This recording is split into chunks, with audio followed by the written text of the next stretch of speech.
What's happening, guys? This is James Blonde. This time we're doing things a little bit different. We're going to take a quick first look at General War Memories, a simple 2.5D resource gathering strategy browser game published by Gamebox that is currently in closed beta, even though players who sign up will get access to the game anyway. I'm not sure exactly how long it's going to last. I think it's going to actually end here pretty soon, but I'll spend a little bit of time showing off the various aspects of the early game. And here we are in a battle. I just lost my artillery, which sucks.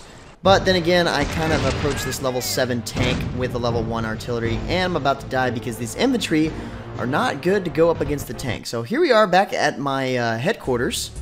This is where you gather all the resources for the game and get all your buildings in order. So each one of these buildings kind of does various things, most of which gather your resources. But we're going to go here and check out the, we're going to enhance my general, which sounds kind of funny actually. We're going to enhance him.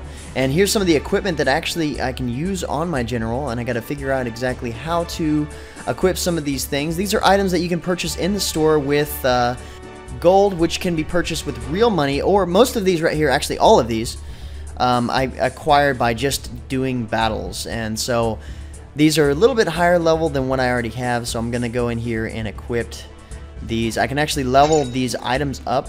Pretty much everything in the game, it seems like you can level up. I'm not real familiar with this style of game.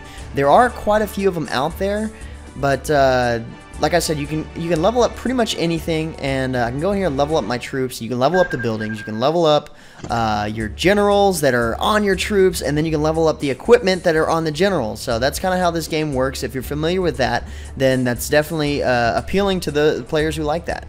So I'm going to go ahead and try to change out this equipment here. It's a little bit confusing, even though the game has a tutorial that kind of walks you through stuff. It doesn't really show you the advanced things, and it's a little, I don't know, because it's cumbersome in terms of the trying to get things to work. Sometimes I accidentally right-click just instinctively, but it's a browser game, so that just takes you to the Adobe settings. I'm going to go ahead and upgrade my troops because it says that I don't have enough. It's not high enough level for me to use this equipment, and I'm going to go ahead and auto-equip. That seems a little bit easier. So that way, if I come across some items that are higher level, it'll go ahead and auto-equip those items to my general. That's going to change my stats, and oh yeah, that's right. That's what actually lost that last battle. I'm going to go ahead and add, I'm going to upgrade to level 10 on this, at least to the same as my other one. So okay, so it looks like I actually topped out my level on that one without upgrading my command center, which is going to use a lot of my resources here.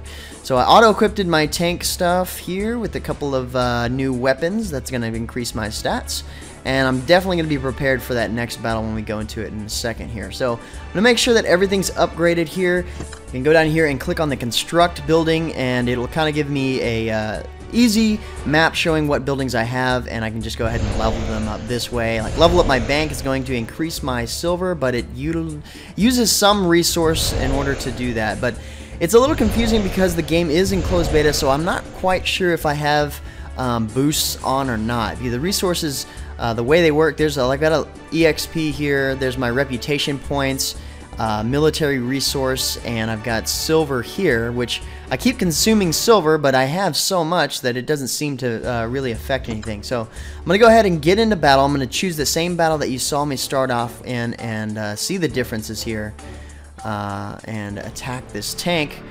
Probably not going to be a challenge here. It's definitely lower level. You can see here that Denmark now falls into the hands of those brutal Germans.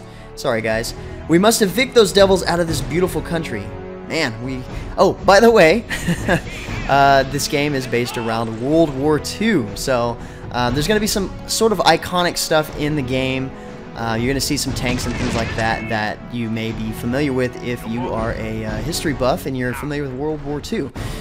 So you move your characters around here, your units, that's a better way to say it, and each one of your enemies, like this particular tank here, I'm not going to be able to do much with my infantry. They are resistant to infantry. If you mouse over them, you can kind of tell that.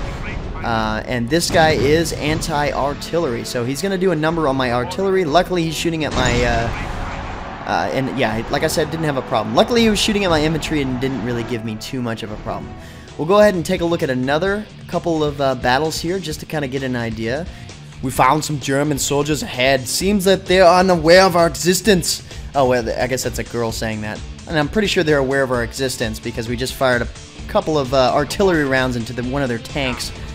Alright, so obviously the game is turn-based as you've seen so far, so I'm going to click on my artillery, take a couple of rounds. That did some pretty good damage on that, and I'm going to need to get my infantry over here to take care of that outer patrol infantry group right there, and I can't actually fire on them, so I'm going to end the round, and should be able to do most of my damage with my artillery, and I'm not really worried about losing them. So I am actually playing against a lot lower level mission, which I don't see, there's not really any reason why you can't do that. So I guess it would just take longer for you to gain your resources and level up and progress in the game.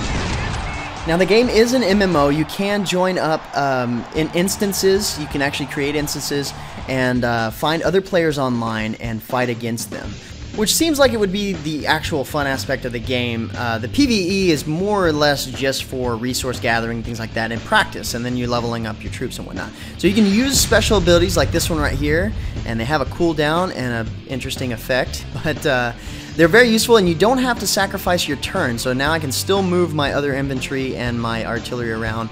I'm currently a level 12. It didn't take me long to get that, but I think later on, a level, obviously 18 through 60, you get other ones. And if you're just into it for the resource gathering in the game, you can obviously just have it auto-fight for you. I guess it's more of a statistical thing at that point, and the game determines whether or not your military is suitable for fighting the enemy, and it'll do so. And you still get a victory, and you still gain all your rewards, so... You can have the game play itself for you and not have to worry about it. So if you're trying to just farm a lot, then I guess that's what that's for. Otherwise, you can simulate being really, really good at the game. And if you're not playing the game on autopilot, the game does give you a little hints and stuff on how to defeat your enemies. Whether or not you may or may not use that, but it does say sometimes like your infantry's not going to penetrate that armor, so obviously don't use them. And you can see that the enemy is like resistant to infantry and things like that if you mouse over them. But anyway guys, that's really all I've got to say about General War Memories. Pretty basic, but strangely entertaining and fun for those of you who like this kind of game. I can see this as being a great time killer as the game gathers resources all the time, even when you're offline. But, you can play it like while you're at the office or in class. I don't suggest that, but you can. Anyway, guys, thanks for watching. If you're interested in the game and you want to learn more information, you can always check out the game profile at MMOHUD.com. Until next time, guys, that's going to be it for me. I'm James Blonde. See you out there, gamers.